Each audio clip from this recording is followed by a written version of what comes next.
Alhamdulillahirabbil alamin. Wassalatu wassalamu ala nabiyyina Muhammadin wa ala alihi wa sahbihi ajma'in, amma ba'du.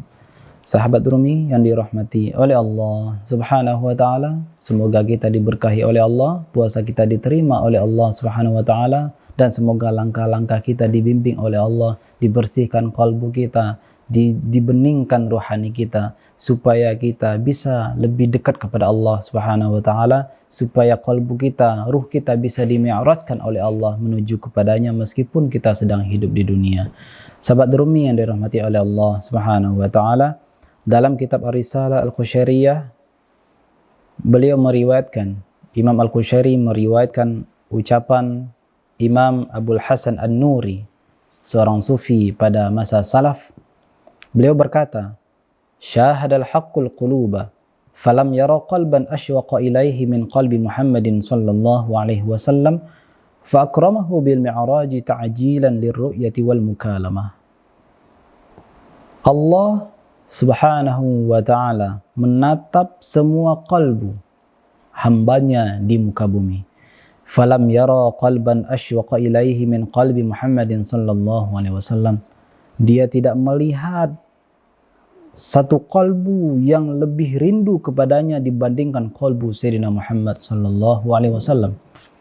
Karena Allah Subhanahu wa taala melihat semua kalbu makhluk yang ada di bumi, ternyata hanya kalbu Sayyidina Muhammad yang paling merindu kepada Allah Subhanahu wa taala. Maka Allah muliakan beliau dengan dimi'rajkan, supaya apa? Disegerakan supaya saling tatap menatap, supaya disegerakan saling berbicara, saling berkomunikasi antara dia dan Allah Subhanahu wa taala.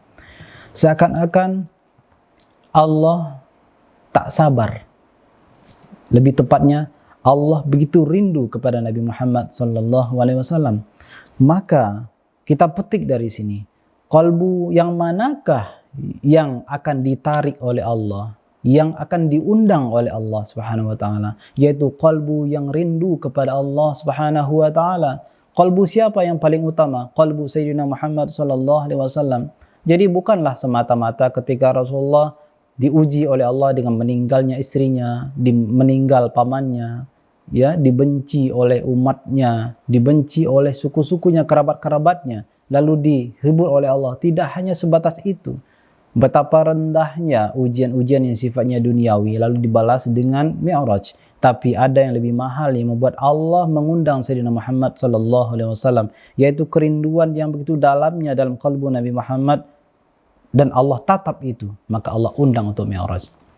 Sahabat Rumi yang dirahmati Allah Subhanahu wa taala, Rasulullah adalah uswatun hasanah kita. Kira-kira mungkinkah kita uswatun hasanah kepada qalbu Sayyidina Muhammad sallallahu alaihi wasallam? Selama ini kita memahami uswatun hasanah adalah pada perilaku Nabi Muhammad, berkata jujur, bersifat amanah, cerdas, dan menyampaikan kata-kata, menyampaikan amanah. Apakah hanya sebatas itu? Ada sisi lain yang merupakan warisan dari Rasulullah sallallahu alaihi wasallam, yaitu warisan qalbu. Apa akhlak qalbu Rasulullah? Maka kita coba tarik itu, kita petik itu. Yang tertinggi di sini adalah kerinduan yang begitu dahsyat dalam qalbu Sayyidina Muhammad kepada Rabbnya. Maka pantaskah kita untuk melakukan hal yang sama? Sangat pantas sekali, bahkan wajib. Seorang hamba yang memiliki kalbu, maka dia harus rindu kepada Allah Subhanahu wa taala. Seorang hamba yang diciptakan, dia harus rindu kepada Sang Penciptanya. Seorang hamba yang diberikan rezeki, yang diberikan segala nikmat, tidakkah dia rindu kepada Sang Pemberi nikmat? Cobalah kita tembus kalbu kita sedalam-dalamnya, supaya kita berhak, supaya layak Allah jemput kita, Allah mi'rajkan kita. Meskipun kita tidak akan mi'raj seperti baginda Rasulullah sallallahu alaihi wasallam, dan amat jauh sekali kita mencapai derajat itu dan sulit.